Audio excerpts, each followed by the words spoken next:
अगर ढूंढते ढूंढते या बिना ढूंढे हुए भी तुम यहाँ तक आ गए हो तो तुम बिल्कुल सही जगह पर आए हो। देखो अभी 71st बीपीएससी के प्रीलिम्स एग्जाम खत्म हो गए हैं। थोड़े दिन के बाद 2 4 5 दिन वेट करो, 10 दिन वेट करो, रिजल्ट आ जाएंगे। उसके बाद एक एक जो भीड़ शुरू होगी ना ये चीज ढूंढने के लिए कि हम जीएस 2 को कैसे कवर करें। बीपीएससी में मेंस एग्जाम को लिखने के लिए हम जीएस 2 को कैसे कवर करें। तब उस बुरे दौर में जो पिटने वाले हो उसका अंदाजा तुम नहीं लगा सकते हो। मेरा नाम है शिव और मैंने बीपीएससी की परीक्षा को बहुत करीब से देखा है। मेरा अपना वास्तविक अनुभव रहा है प्रीलिम्स और मेंस एग्जाम लिखने का। इस वीडियो के माध्यम से मैं ये डिस्कस करना चाहता हूँ कि जीएस 2 में और निबंध में वो कौन कौन से टॉपिक हैं जो कि कमोबेश दोनों में मैच करता है, और हम अपनी बुद्धि का और हम अपने स्मार्टनेस का कैसे इस्तेमाल कर सकते हैं एक बेहतर ऐसे को लिखने के लिए और एक बेहतर जीएस 2 के क्वेश्चन को लिखने के लिए। आज का न्यूज़पेपर है जनसत्ता का, ये न्यूज़पेपर है। इसमें एक संपादकीय आया है, एडिटोरियल आया है। हेडिंग है, शीर्षक है उसका, हरित ऊर्जा में भारत के बढ़ते कदम। इसी टॉपिक को हम डिस्कस करेंगे और यकीन मानो कि ये डिस्कशन सुनने के बाद तुम टॉपिक के आगे पीछे जाकर के भी सोचने लगोगे। मैं तुम्हें दिखाऊंगा कि किस तरीके से मैंने तुम्हारे लिए अ, कुछ चीजें बनाई है या बताने का एक प्रयास किया है। इस सीरीज को यहाँ से शुरू करते हैं हम लोग और इसको आगे भी जारी रखेंगे। सिखाएंगे और सीखेंगे कि मेंस के लिए एक अच्छा आंसर कैसे लिखा जाता है, करंट अफेयर के टॉपिक को कैसे कवर अप करते हैं, और निबंध लिखने के लिए हमारे पास क्या क्या मुख्य बिंदु होने चाहिए। ठीक है, बढ़ते हैं आगे। ये टॉपिक है हरित ऊर्जा में भारत के बढ़ते कदम। ओके, यहाँ पर पहले ही हेडिंग के सब हेडिंग में जो बात लिखी गई है वो ये लिखा गया है कि वर्ष 2030 तक निर्धारित लक्ष्य से 5 वर्ष पहले भारत ने अपनी कुल स्थापित बिजली उत्पादन क्षमता का 50% गैर जीवाश्म ईंधन स्रोतों से प्राप्त कर लिया है। यह स्वच्छ ऊर्जा और जलवायु परिवर्तन से निपटने के लक्ष्यों को हासिल करने की दिशा में एक महत्वपूर्ण कदम है। अब अगर पूरे पूरे एडिटोरियल को मैं लाइन बाय लाइन यूं ही पढ़ दूं तो फिर क्या औचित्य बनता है। देखिए, मैंने इसको थोड़ा छोटा करने की कोशिश की है और थोड़ा डिस्कशन को लंबा करने की कोशिश की है। ध्यान से अपना 10 से 15 मिनट समय दीजिएगा। मैं आपको दिखाता हूँ कुछ।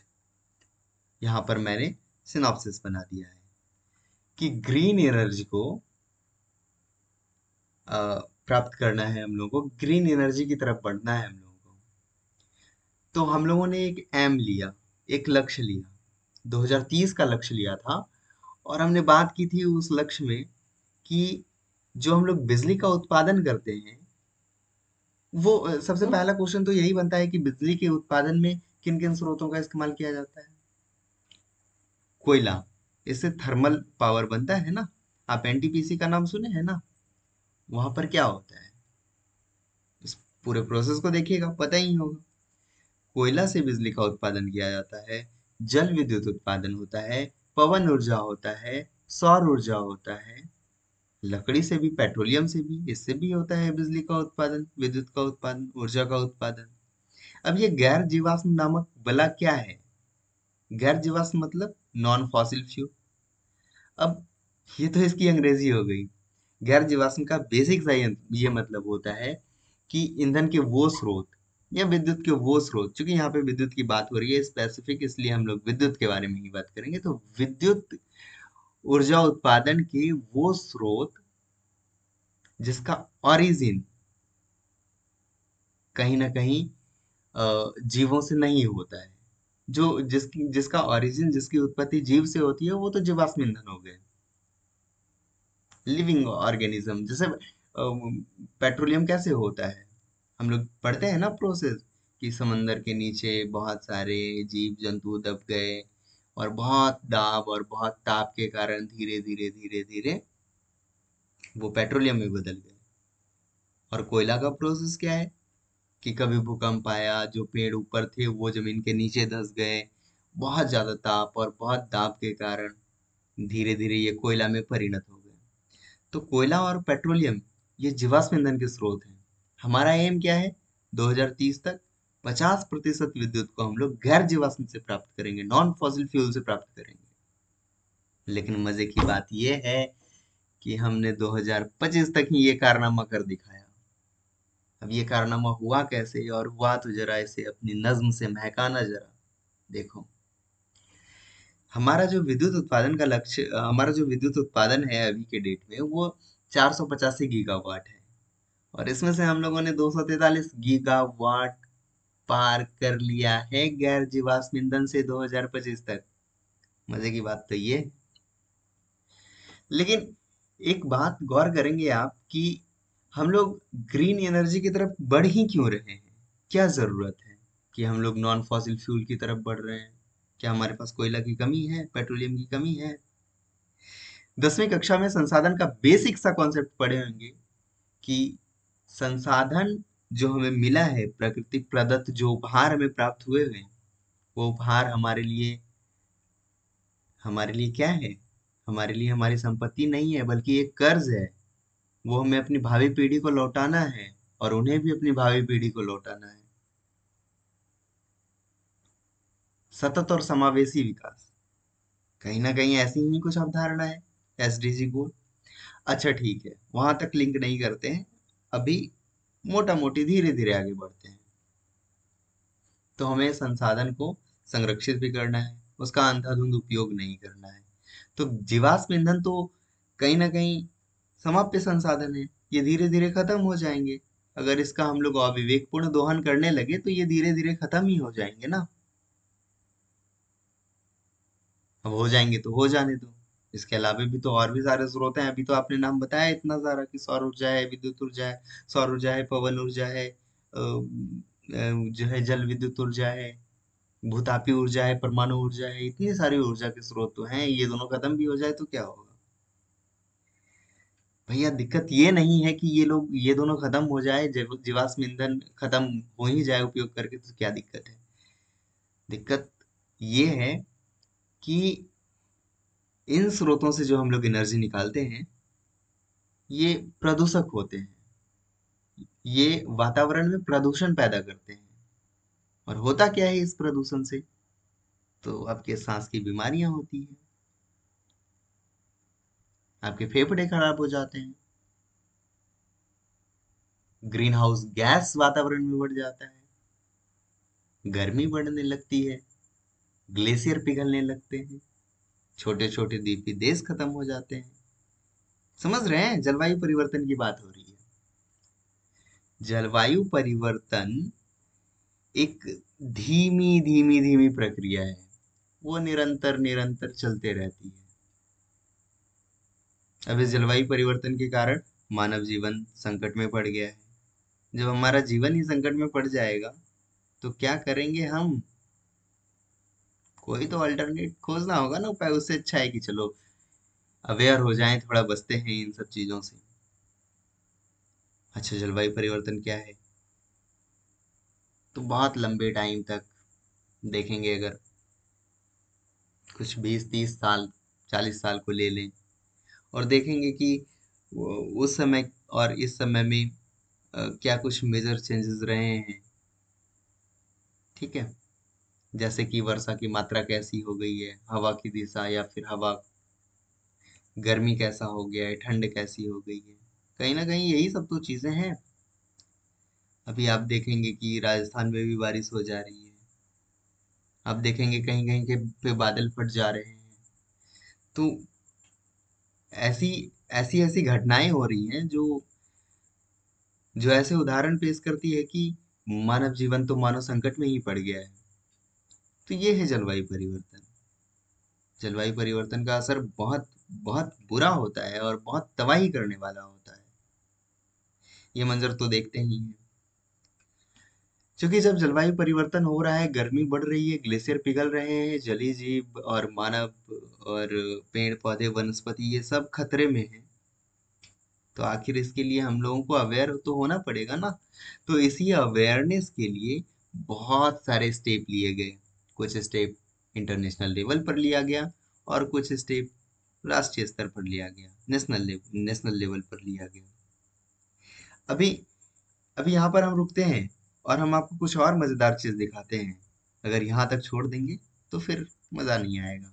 एडिटोरियल पढ़ने का मजा तब है जब हम तमाम चीजों को लिंक करते रहें। आइए हम आपको कुछ और लिंक करके दिखाते हैं। ये हमारे पास अ, मेरा वर्ड्स पे किया हुआ काम है, ठीक है, जो बताता है कि ग्लोबल लेवल पर क्या स्टेप लिया गया है जलवायु परिवर्तन को लेकर के। समझ रहे हैं जलवायु परिवर्तन? थोड़ा और पढ़िएगा, थोड़ा रिसर्च करिएगा। हमारे पास बहुत लिमिटेड टाइम है और बहुत मैं इंपॉर्टेंट चीज बताना चाहता हूँ। सबसे पहले जो इंटरनेशनल लेवल पर जो प्रमुख पहल शुरू हुआ वो था आपका Stockholm conference, United nation conference on human environment, 1972 में हुआ। स्टॉकहोम समझौता पहली वैश्विक पर्यावरणीय बैठक थी ये। ओनली वन अर्थ इस थीम पर आधारित थी। अभी देखिए, आप जो पढ़ रहे हैं महाद्वीप, 7 महाद्वीप हैं, 5 महासागर हैं, कहाँ गया? कुछ नहीं गया, ओनली वन अर्थ पे आ गया। क्यों? क्योंकि जब विपत्ति आएगी तो राष्ट्रीय सीमा को देख करके नहीं आएगी। इसलिए पूरे देश के लोगों, पूरे पृथ्वी के लोगों ने ये सम्मेलन किया। इस सम्मेलन में भाग लिया, बहुत सारे देशों ने भाग लिया, बहुत सारे देशों ने नहीं भी लिया भाग। तो 1972 में ये पहला प्रयास किया गया था। इसके बाद आप देखिए आईपीसीसी 1988, 1992, 1997 में क्योटो प्रोटोकॉल हुआ। इसके उद्देश्य और महत्व को देखिएगा। ये आपको डायमेंशंस देंगे आंसर लिखने के लिए, ना सिर्फ बल्कि समझने के लिए भी। जीएस2 में भी ये पॉइंट उतने ही रेलिवेंट हैं, ऐसे के लिए भी। सारे जगह पे आप इसको यूज कर सकते हैं। अगर इन्हीं में से 4-5 बातें अगर आप लिख देंगे तो आपका आंसर तो बेहिसाब, बेमिसाल, लाजवाब, बेतहासा सुंदर हो जाए। 1997 में क्योटो प्रोटोकॉल हुआ। 2009 में क्या हुआ? कोपेनहेगन सम्मेलन हुआ, कॉप 15। 2015 में पेरिस एग्रीमेंट हुआ, कॉप 21। और यहीं पर देखिए तापमान वृद्धि को 1.5 डिग्री सेंटीग्रेड तक सीमित करने का लक्ष्य रखा गया। ये औद्योगिकरण के समय से पहले की बात है, ठीक है। तो उस समय के टेम्परेचर को लेकर के और इस समय वाले चीज को लेकर के 2015 में तो 1.5 डिग्री तक टेम्परेचर को लिमिट करके रखना है। और इसके लिए तो बहुत सारा लंबा प्रयास करना पड़ेगा। 2021 में ग्लासगो में होता है कॉप 27 और नेट जीरो ये लक्ष्य। इसके लिए हम लोग प्रतिबद्ध होते हैं नेट जीरो प्राप्त करने के लिए लक्ष्य, मतलब शून्य कार्बन उत्सर्जन वगैरह ये सब चीज है कि जितना हम लोग कार्बन उत्सर्जित करते हैं उतना ही इसको ऑब्जर्व भी कर लेंगे, ठीक है। 2023 में कॉप 28 हुआ। और इसको देखिएगा, ये इंपॉर्टेंट ईयर है और ये कुछ इंपॉर्टेंट समझौते हैं। इसका उद्देश्य यहाँ पर लिखा हुआ है। ये आपके लिए रामबान चीज है, इसके अलावा कुछ नहीं। हाँ, तो यहीं से हम लोग लिंक करेंगे उस टॉपिक को भी जो आज एडिटोरियल में संपादकीय में आया है और उसको पढ़ेंगे हम लोग। भारत ने क्या उपाय लिए हैं इसके लिए? तो 2008 में national action plan on climate change बना, एनपीसीसी। जलवायु परिवर्तन से निपटने के लिए 8 मिशन शुरू किए गए। इसमें इस एक्शन प्लान में टोटल 8 मिशन है। इसको हम लोग डिटेल में देखेंगे, डिटेल में तो नहीं देखेंगे लेकिन हम स्पेसिफिक देखेंगे, एक एक पॉइंट को देखेंगे कि ये 8 मिशन क्या है। हमारे लिए बहुत इंपॉर्टेंट है क्योंकि वहां से भी कुछ कुछ बातें भी अगर याद रह गई तो हमारा ऐसे बहुत सुंदर हो जाएगा। 2009 में state action plan on climate change आया और उसके बाद ऐसे करके आप देखिए 2017 में उज्ज्वला योजना, स्मार्ट सिटी मिशन, उजाला, ये सब चीज आया। स्वच्छ ऊर्जा और टिकाऊ जीवन शैली को बढ़ावा देने के लिए यहाँ पर देखिए आप कि हर राज्य में अपनी स्थानीय जलवायु नीति, उद्योग में ऊर्जा दक्षता को बढ़ाना, है ना। और घर वगैरह में भी है ना, पहले एक जमाने में चलता था 110 बल्ब, 110 वाट का बल्ब होता था, लाल वाला पीला वाला बल्ब जलता था, कभी वोल्टेज नहीं पूरा होता था तो अगरबत्ती टाइप का जलने लगता था। अभी देखिए सीएफएल का जमाना आया, उसके बाद सीएफएल के बाद फिर हम लोग मूव किए किस चीज पर? तो हम लोग फिर आ गए एलईडी लाइट पर आ गए। तो वही चीज है 2021 में COP26 हुआ ग्लासगो में। और ये हमारे लिए बहुत इंपॉर्टेंट है क्योंकि यहीं पर पंचामृत का सिद्धांत आया और 5 लक्ष्य तय किए गए कि 2030 तक 500 गीगावाट, समझ रहे हैं, 50% एनर्जी रिन्यूएबल सोर्स से, 1 बिलियन टन कार्बन डाइऑक्साइड का घटाना, उत्सर्जन को घटाना, जीडीपी कार्बन इंटेंसिटी में 45% की कमी, और 2070 तक हम लोग नेट जीरो की तरफ बढ़ेंगे। 2022 में नेशनल हाइड्रोजन मिशन आया ग्रीन हाइड्रोजन उत्पादन को बढ़ावा देने के लिए। और 2023-24 के दरमियान national movement, sorry life movement, life style for environment, इसका फुल फॉर्म भी है कि लोगों को पर्यावरण अनुकूल जीवन शैली अपनाने के लिए प्रेरित करना है।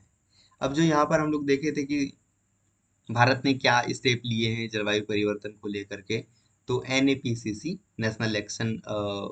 National action plan for climate change, इसके लिए जो 8 मिशन है उसमें से पहला मिशन है national solar mission, national mission for enhanced energy efficiency, national mission on sustainable habitat, national water mission, और इस तरह करके हिमालयन इकोसिस्टम को लेकर के है। और national mission for green India है, national mission for sustainable agriculture है, national mission on strategic knowledge for climate change, ये सब तमाम चीजें हैं। अगर इसके बारे में आप एक एक दो दो चार चार पांच पांच लाइन भी अगर आप कहीं से पढ़ेंगे तो बहुत ही अच्छा चीज तैयार हो जाएगा। तो ये हम लोग जलवायु परिवर्तन के बारे में देखें और अंतर्राष्ट्रीय लेवल पर क्या स्टेप लिए गए हैं और भारत ने क्या महत्वपूर्ण कदम उठाए हैं उसको लेकर के ये चीजें थी। लेकिन अब हम लोग आते हैं एडिटोरियल पर। तो एडिटोरियल में हम लोग क्या पढ़ रहे थे कि ऊर्जा उत्पादन में भारत के बढ़ते कदम, 2030 तक का हम लोगों का लक्ष्य था और 50% गैर जीवाश्म ईंधन स्रोत से हम लोगों ने वो लक्ष्य प्राप्त कर लिया है। ये हमारा जो है एक हिस्टोरिकल अचीवमेंट के जैसा है कि हम लोग 2030 का लक्ष्य लेते हैं और 2025 तक ही उसको पूरा कर लेते हैं। और जो पेरिस में जो क्लाइमेट को लेकर के जो समझौता हुआ था, जलवायु परिवर्तन को लेकर के जो समझौता हुआ था, उसके प्रति हम कितने प्रतिबद्ध हैं और जलवायु परिवर्तन के लिए कितने सेंसिटिव हैं, उस चीज को दिखाता है कि देखो हमने ये बेहतरीन काम करके दिखाया। ठीक है। तो ये हमारा एक बड़ा अचीवमेंट ही है। और इस अचीवमेंट के सहारे हम पूरी दुनिया को भी कुछ दिखा रहे हैं, उसको भी कुछ सिखा रहे हैं।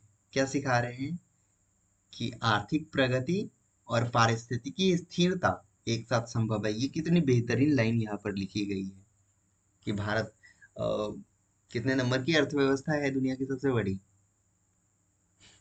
रियलिटी क्या है उस पर मत जाइए, फैक्ट चेक मत कीजिए, ग्राउंड रियलिटी पर मत जाइए, लेकिन देखिए कि हम लोग आर्थिक उन्नति भी कर रहे हैं और हम लोग पर्यावरण के लिए इतने सेंसिटिव हैं, इतने सेंसिटिव हैं कि जो हमारा लक्ष्य 5 साल बाद पूरा होने वाला था उसको हम लोग 5 साल पहले ही पूरा कर लिए। ये मजे की बात तो है ही, लेकिन अभी हमें रुकना चाहिए क्योंकि इसका निष्कर्ष कुछ ऐसे होगा कि भले ही हम लोगों ने 5 साल लक्ष्य अपना प्राप्त कर लिया है, लेकिन हम लोगों के लिए ये पहली सीढ़ी है। 2030 तक हम लोगों को और भी कुछ करना है। 100% कुछ भी कर दीजिए, बहुत जल्दी कर दीजिए। ठीक है।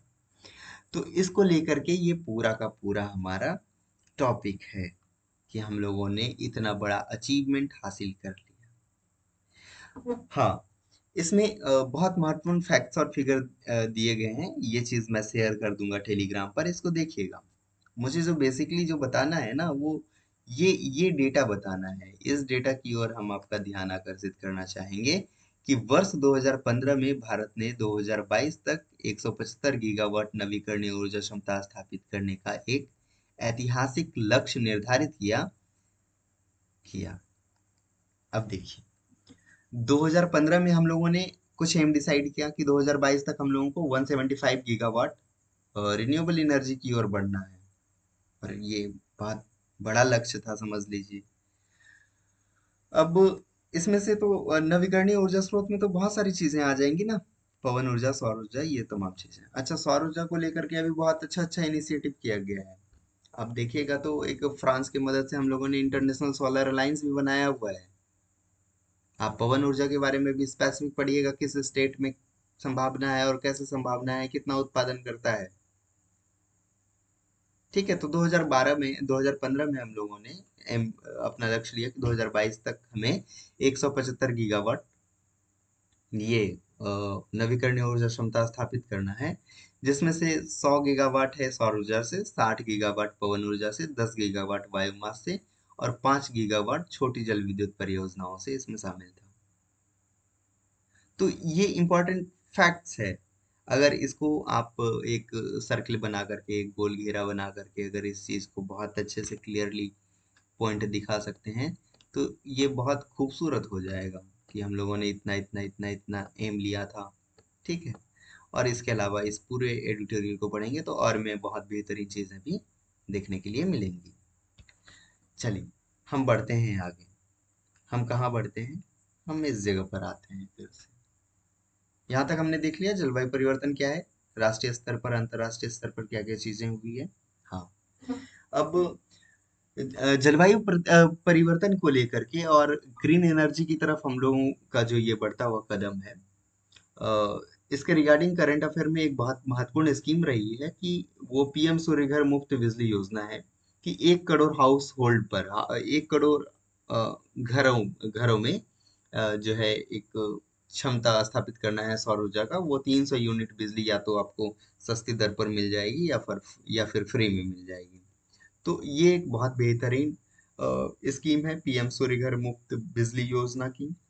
ठीक है, इसके कुछ ये फीचर रहे हैं कि 1 करोड़ घर को इसको टारगेट करना है। ठीक है, तो इसके लिए हम लोग देख रहे हैं ना कि इतने इतने बड़े बड़े लक्ष्य को हम लोगों ने कैसे आखिर 5 साल पहले हासिल कर लिया। तो हम लोगों ने उसके लिए काम भी किया ना।